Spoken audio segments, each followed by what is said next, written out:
أعوذ بالله من الشيطان الرجيم بسم الله الرحمن الرحيم মাওলানা সাদ সাহেবের বিরুদ্ধে প্রচার করা হয়েছে যে তিনি বলেছেন যে দাওয়াত ও তাবলীগের মাধ্যমে দ্বীন শিক্ষা ও শিখানোর যে পদ্ধতি আল্লাহ চালু করেছেন শুধু সেটাই নবীজি সাল্লাল্লাহু আলাইহি ওয়াসাল্লামের জামানায় প্রচলিত ছিল।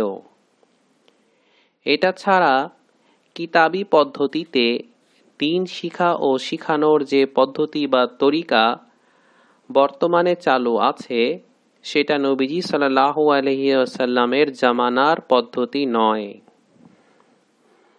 এ কথা প্রচার করার দ্বারা এটাই বোঝানো হয়েছে যে তিনি মাদ্রাসা ভিত্তিক দ্বীন শিক্ষার পদ্ধতিকে কটাক্ষ করেছেন। এখন তাহলে মাওলানা সাদ সাহেবের এই কথাটির তাহকিক জেনে নেই। মাওলানা মুহাম্মদ মঞ্জুর নোমানী রহমতুল্লাহি আলাইহি কর্তৃক সংকলিত হযরত মাওলানা ইলিয়াস রহমতুল্লাহি আলাইহি এর মালফুজাত কিতাবের 84 নম্বর মালফুজে আমরা দেখতে পাই মাওলানা ইলিয়াস রহমতুল্লাহি আলাইহি বলেছেন যে আমভাবে দ্বীন শিক্ষা ও শিখানোর যে পদ্ধতি আমরা আমাদের আন্দোলনের মধ্য দিয়ে প্রচলন করতে চাই শুধু সেটাই নবীজি সাল্লাল্লাহু আলাইহি ওয়াসাল্লামের জামানায় প্রচলিত ছিল। এই পদ্ধতিতেই তখন আমভাবে দ্বীন শিক্ষা ও শিখানো হতো। পরবর্তীতে অন্য যে সকল পদ্ধতি দ্বীন শিক্ষা ও শিখানোর জন্য আবিষ্কৃত হয়েছে যেমন কিতাব লেখা ও সংকলন, কিতাবী শিক্ষা, সেগুলোকে সাময়িক প্রয়োজনীয়তা সৃষ্টি করেছে, কিন্তু লোকেরা শুধু এগুলোকেই আসল বুঝে নিয়েছে এবং নবীজি সাল্লাল্লাহু আলাইহি ওয়াসাল্লামের জামানার তরিকাকে ভুলে গিয়েছে। অথচ আসল তরিকা ওটাই এবং সাধারণভাবে দ্বীন শিক্ষা ও শিখানো শুধু ওই তরিকাতেই দেওয়া যেতে পারে।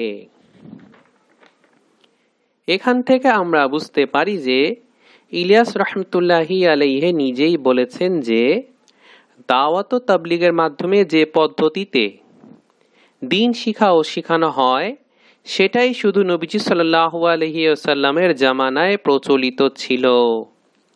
অন্য পদ্ধতিগুলো নবীজি সাল্লাল্লাহু আলাইহি ওয়াসাল্লামের সময় ছিল না। এখন আরেকটি তাহকিক জেনে নেই।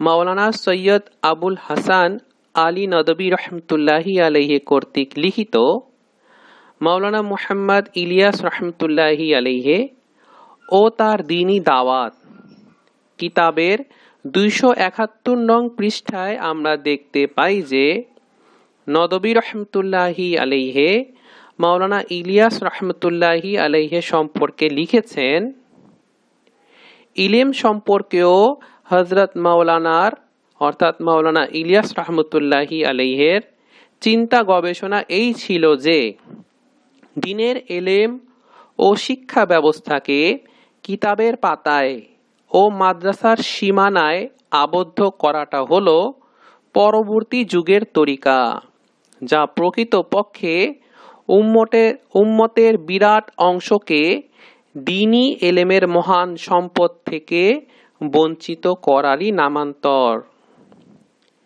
এ বিশেষ পদ্ধতিতে উম্মতের অতি ক্ষুদ্র একটা অংশই শুধু এলেম হাসিল করার সুযোগ পাবে, আর সেটাও হবে বাস্তব জীবনে প্রতিফলনবিহীন তত্ত্বগত ও চিন্তাগত এলেম।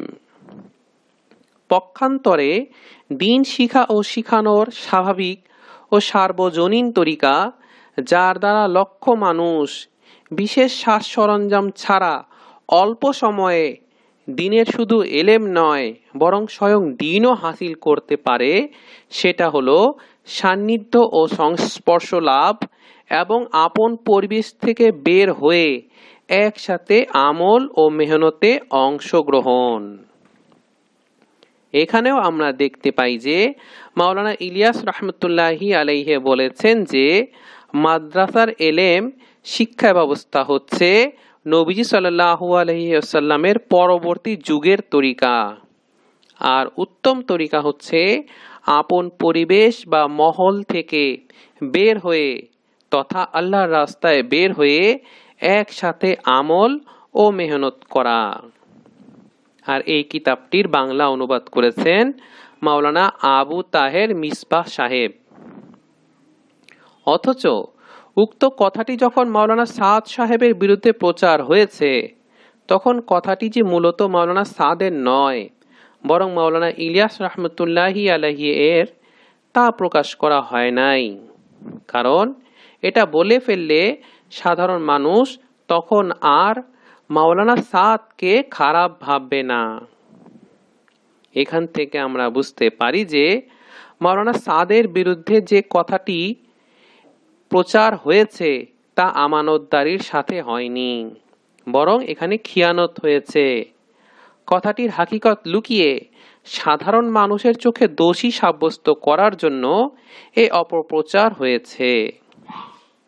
আমার কথা হচ্ছে, কথাটি বলার কারণে যদি দোষ দিতে হয় তাহলে নাউজুবিল্লাহ প্রথমে মাওলানা ইলিয়াস রহমতুল্লাহি আলাইহিকে দোষ দিন, তারপর নাউজুবিল্লাহ মাওলানা মুহাম্মদ মঞ্জুর নুমানি রহমতুল্লাহি আলাইহিকে দোষ দিন, কারণ তিনি কথাটি মালফুজাতে সংকলন করেছেন। তারপর নাউজুবিল্লাহ মাওলানা সৈয়দ আবুল হাসান আলী নদভী রহমতুল্লাহি আলাইহিকে দোষ দিন, কারণ তিনি কথাটি দ্বীনি দাওয়াত কিতাবে এনেছেন। তারপর নাউজুবিল্লাহ মাওলানা আবু তাহের মিসবাহ সাহেবকে দোষ দিন, কারণ তিনি এই কিতাবটির বাংলা অনুবাদ করেছেন। এখন তাহলে জেনে নেই মাওলানা সাদ সাহেব আলেম ও মাদ্রাসার ব্যাপারে কি বলেন। रहा मसाइल का इल्म, मसाइल का इल्म फर्ज है, फर्ज, इसके बगैर किसी फरीज़े का एतबार नहीं है। मसाइल का इल्म उलमा से हासिल करो, उलमा की सोहबत, उनकी जियारत, उनकी मजालिस को अपने लिए इबादत और आखिरत की नजात का असल जरिया समझो, इसलिए कि इल्म के बगैर नजात नहीं है। खुदा की कसम, जो फरीजा ईमान का है वही फरीजा इल्म का है, जो फरीजा नमाज का है वही दर्जा फराइज में इल्म का है। इल्म फर्ज किया गया है इस उम्मत पर। हमारी कोशिश ये है कि दावत के जरिए उम्मत को जहालत से, फनून से निकालकर अल्लाह वाले इल्म की तरफ लाएं। ये हमारी मेहनत का असल मकसद है। हर जगह के आवाम को वहां के उलमा से जोड़ना, हर जगह के आवाम को मदारिस और मकातिब से जोड़ना, ये हमारे गश्त का बुनियादी मकसद है। এখানে তিনি বলেছেন যে उलमा की सोहबत, उनकी जियारत, उनकी मजालिस को अपने लिए इबादत और आखिरत का नाजात का असल जरिया समझो। उलामाদের সোহবত, তাদের জিয়ারত, তাদের মজলিসকে নিজের জন্য ইবাদত ও আখিরাতের নাজাতের আসল জরিয়া মনে করো। তিনি আরও বলেন যে हर जगह की आवाम को वहाँ की उलामा से जोड़ना, हर जगह की आवाम को मदारिस से जोड़ना, ये हमारा गश्त का बुनियादी मकसद है। প্রত্যেক জায়গার সাধারণ মানুষদের সেখানকার উলামাদের সাথে জোড়ানো, প্রত্যেক জায়গার সাধারণ মানুষদের মাদ্রাসার সাথে জুড়ানো, এটা আমাদের গস্তের বুনিয়াদি উদ্দেশ্য। আমার বক্তব্য তাহলে এই পর্যন্তই।